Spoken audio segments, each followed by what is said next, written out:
Welcome back to another More Yourself episode here on a Monday. And today I'm bringing you something a little bit special. Now, I'm sure many of you heard that a few weeks ago we had our very first ADHD Women's Wellbeing live event. It was truly, truly special. 55 women in a room, and we had the most incredible speakers. And I know so many people wanted to come and they couldn't. I kept it sort of quite purposefully small and intimate for my first event. So we sold out quite quickly.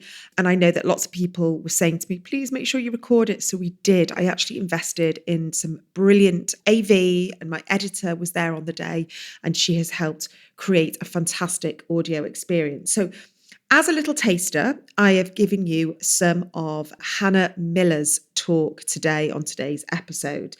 Now, Hannah is the founder of Sidekick. She is also the creator of The Purpose Pursuit and has written a book of the same name. And she is an award-winning speaker and an accredited coach. And she helps individuals and organizations uncover their strengths, understand their personality, navigate change, and pursue purpose. She was incredible on the day. Hannah really does understand the neurodivergent mind from a very personal perspective. And many of her community and her clients are neurodivergent. And she has family members, and she suspects she is herself. So I am bringing you today a part of Hannah's talk because she came in post-lunch. Everyone was a little bit sort of, needed a bit of energy, and she brought the energy into the room.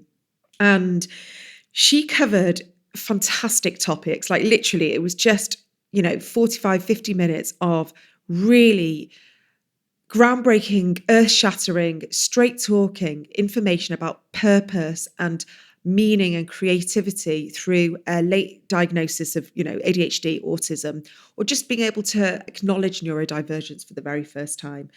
So we talked about squiggly careers and seasons, embracing these non-linear paths without shame and reflecting on where you are and just accepting that, understanding our strengths and knowing what they are, identifying what energizes you to use it well, and how to take action, how we can test out what really does feel truly aligned. So I wanted to share this section of Hannah's talk with you because you'll hear from her lots of brilliant concepts and topics about leaving maybe what's not working for you or figuring out where you are right now and learning what your starting point is. So we use this as a metaphor of seasons in our life to figure out where you're at and to learn your focus and what your purpose should be right now, not having to figure it all out for the rest of your life. And we do this obviously through a very ADHD affirming lens. So I really hope you enjoy this clip from Hannah's talk. And remember that the whole audio experience is available to buy. I've made this really accessible. It's packaged up of different talks from the other experts, which include Adele Wimsert, Dr. Hannah Cullen, and myself. And we've created it sort of like a podcast that you can listen to, but it's got depth. So you are listening to workshops and you're also listening to Q&As as well.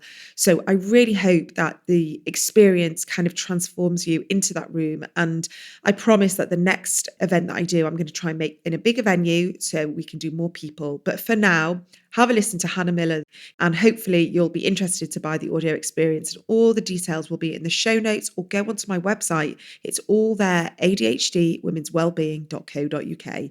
Here's Hannah Miller.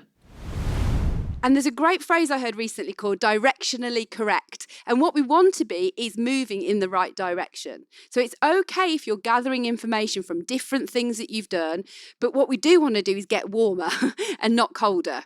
Anybody got AirPods and an iPhone? Because I lose my AirPods 25 times a day, and I spend most of my life trying to find them with my phone. And if you've not done that, has anyone ever done that? And it tells you you're 15 feet away, 25 feet away, 2 feet away, closer, closer, closer, and then I'm like, I'm here, and I can't find them.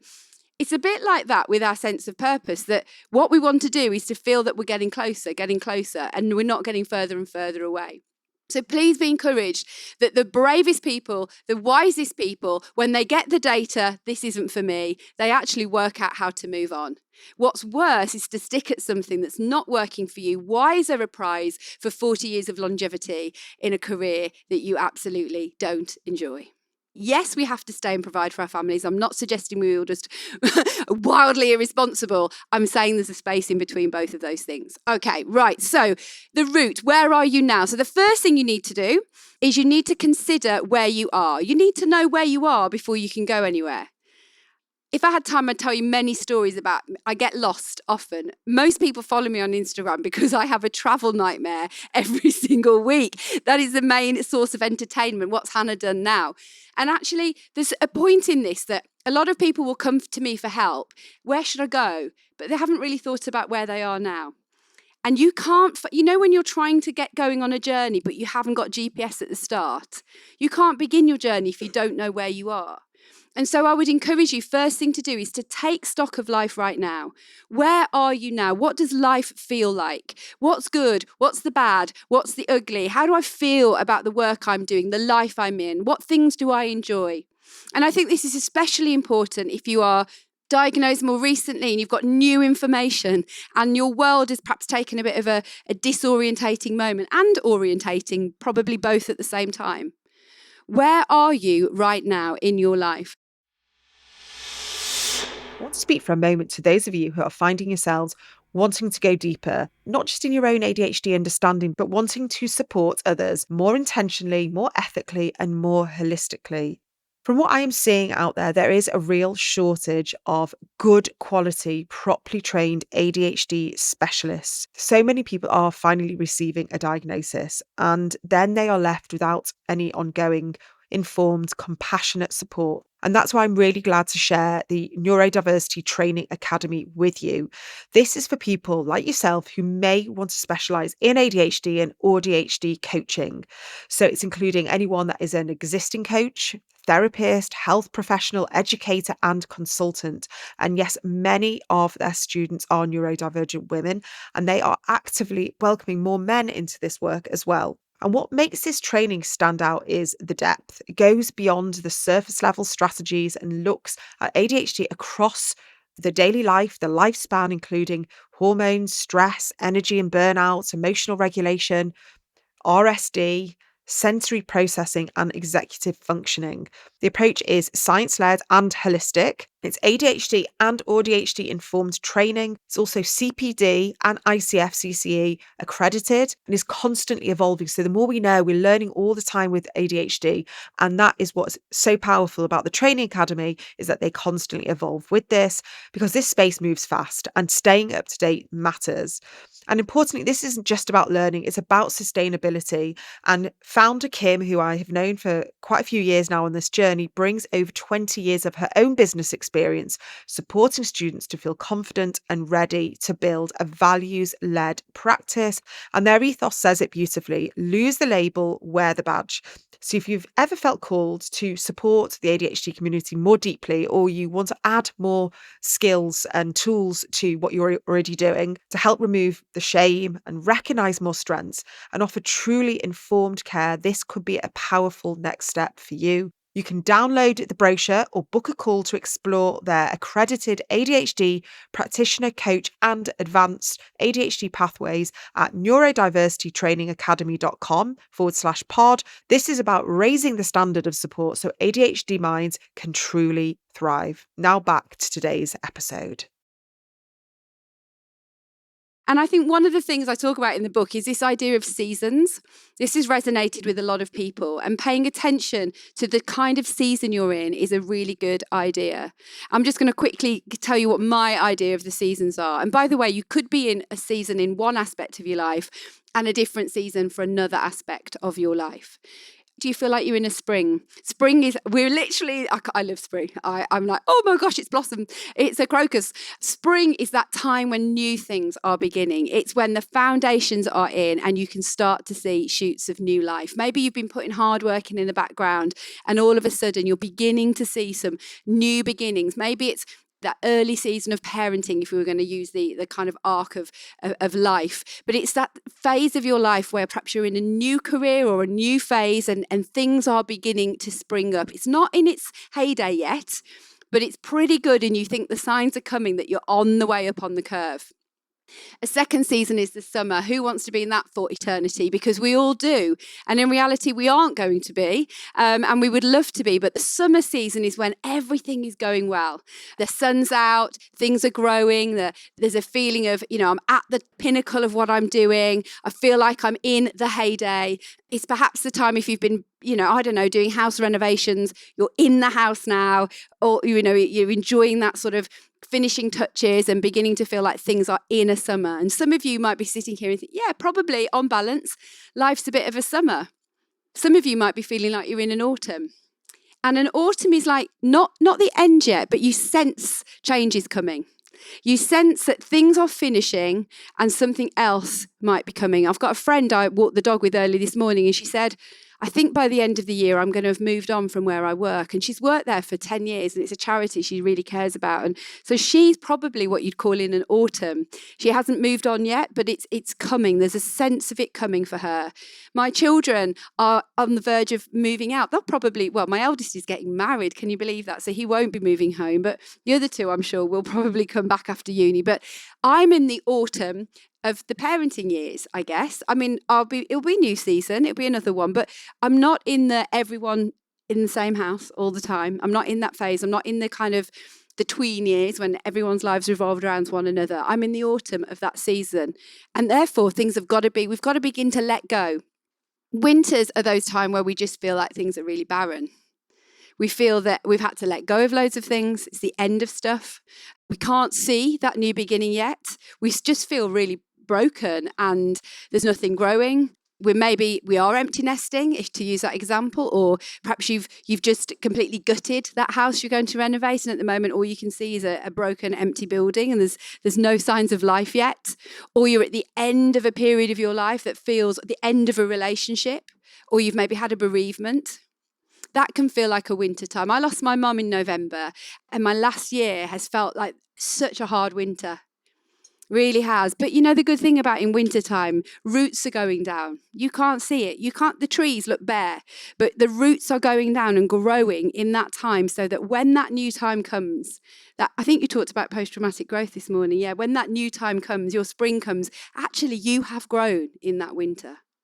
So where are you at? Where's your season? That's a really important question to ask. The next thing you need to think about is, who are you and what are your strengths? Now, this is my absolute, this is my bread and butter of my work. And in my book, there's a very simple strengths guide that I've made up to help people understand a bit more of their own strengths. And you'll see on the middle of your tables, by the way, is a QR code to a free quiz if you want to do that. It's very simple. Don't do it now, otherwise you'll be wildly distracted. Do it now if you want to. You're here on your own terms. But it's there if you want to do it for free. But this idea of knowing a little bit more of your strengths is really important. And I think it's especially important for us this afternoon when so much of who we are, and I mean this lovingly, has now got embedded into understanding your diagnosis. And I want you to see your strengths within that and outside of that. If your brain is quick and inventive and curious, that's something for you to celebrate as a strength. It might be driving you mad, and we'll talk about that in a minute, but it is a strength that, if it's harnessed, is a fantastic contribution to your home, to your work, to your friendships, and so on. If you're somebody who's empathetic and you feel things really deeply, you might be feeling it's in overdrive and you wish you could control your emotions, but it's a strength. It's a wonderful thing to be someone who feels deeply. And we can't all have all the strengths.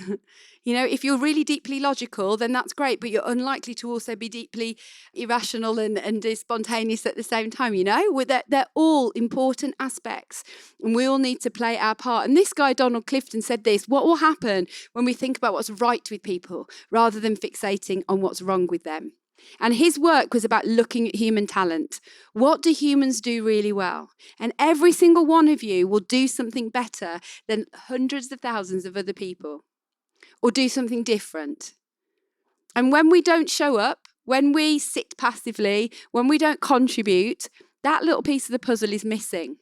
And so where you're maybe feeling cloudy with, I wish I was a bit less this, I wish I didn't do this, I want to encourage you to flip that a little bit and see, what does this look like when it's really well harnessed? What does it look like at its best? So what are true strengths? They don't deplete you, they energize you. Now, they might deplete you actually, but when they're working well, they're an energy giver. So after I leave today, I will feel like, oh, this has been really energizing. I've used my strengths. I may feel tired later, but there's good tired and there's bad tired. Do you know what I mean by that? There's a very different feeling. You can be good tired from doing things that you've loved, and you can be bad tired, which is bone-numbing tiredness, which is when you've done too much of something that's not you. Activity. Look at your diaries and pay attention to the bits in your week that you have loved and the bit and have energized you and the bits that have drained you, and keep a log and learn. Pay attention to what you were doing, every aspect of your life. Another one, your strengths are not just situational. They're not, well, I have that strength because I'm an accountant, or I have that strength because I'm a doctor. No, they're much more part of your life than that. And that's where I encourage people to think about looking at their school report. I had quite a difficult school report. I don't know about you, but mine was rude at times. And what was in that school report, that if you flip it the other way and see that thing as a strength, what is it? If you're a bit disruptive, actually, maybe you're somebody who stands up for justice. If you talk too much, maybe you're going to be a communicator. Think about what's the flip in your school report that you can take as a strength. Strengths are more about what you can do, and they're also what you want to do. Now, this is really important. You might be good at some things that you've had to get good at, and you think this was mentioned earlier, because life necessitates it of you, but it could be incredibly exhausting. You may have found yourself being the one who has to organise things because people expect it of you, but actually you've just learnt to do that. You don't love it. So it's a difference between what you've learnt to do and what you love to do. There is a difference between the two, and pay attention. Be careful what you get good at is a really important phrase. Okay, and when you do this, your life is better. When you are playing to your strengths, you're going to have excellent quality of life, and you are 6 times more likely to enjoy what you do. Thank you for being here and listening to today's episode. I just want to remind you that if you are looking for more support on your ADHD journey, there are so many resources waiting for you over at ADHDwomenswellbeing.co.uk. So inside the ADHD Women's Wellbeing Workshop Library, you'll find practical and compassionate guidance on topics such as nervous system regulation, rejection-sensitive dysphoria, perfectionism, emotional regulation, hormones, parenting, and so much more, all designed specifically for late diagnosed neurodivergent women. You can also explore my new book, The ADHD Women's Wellbeing Toolkit, which was published by DK, which is also available in ebook and audiobook, which is packed full of tools to help you feel calmer, more regulated, and more like yourself. And if you do crave a bit more deeper connection and ongoing support, come and join us inside the More Yourself community. It's a gentle space for learning, reflection, and connection with other neurodivergent women. And you'll also find the recordings from our first ever ADHD Women's Wellbeing live event, which brought together incredible speakers and a room full of inspiring women for a truly special day. We have recorded it all for you, and it's there to buy. So whether you're just starting your journey or looking to go deeper, there's something there for every stage. Just head to ADHDwomenswellbeing.co.uk to explore everything. And as always, thank you so much for being here and for being part of this community.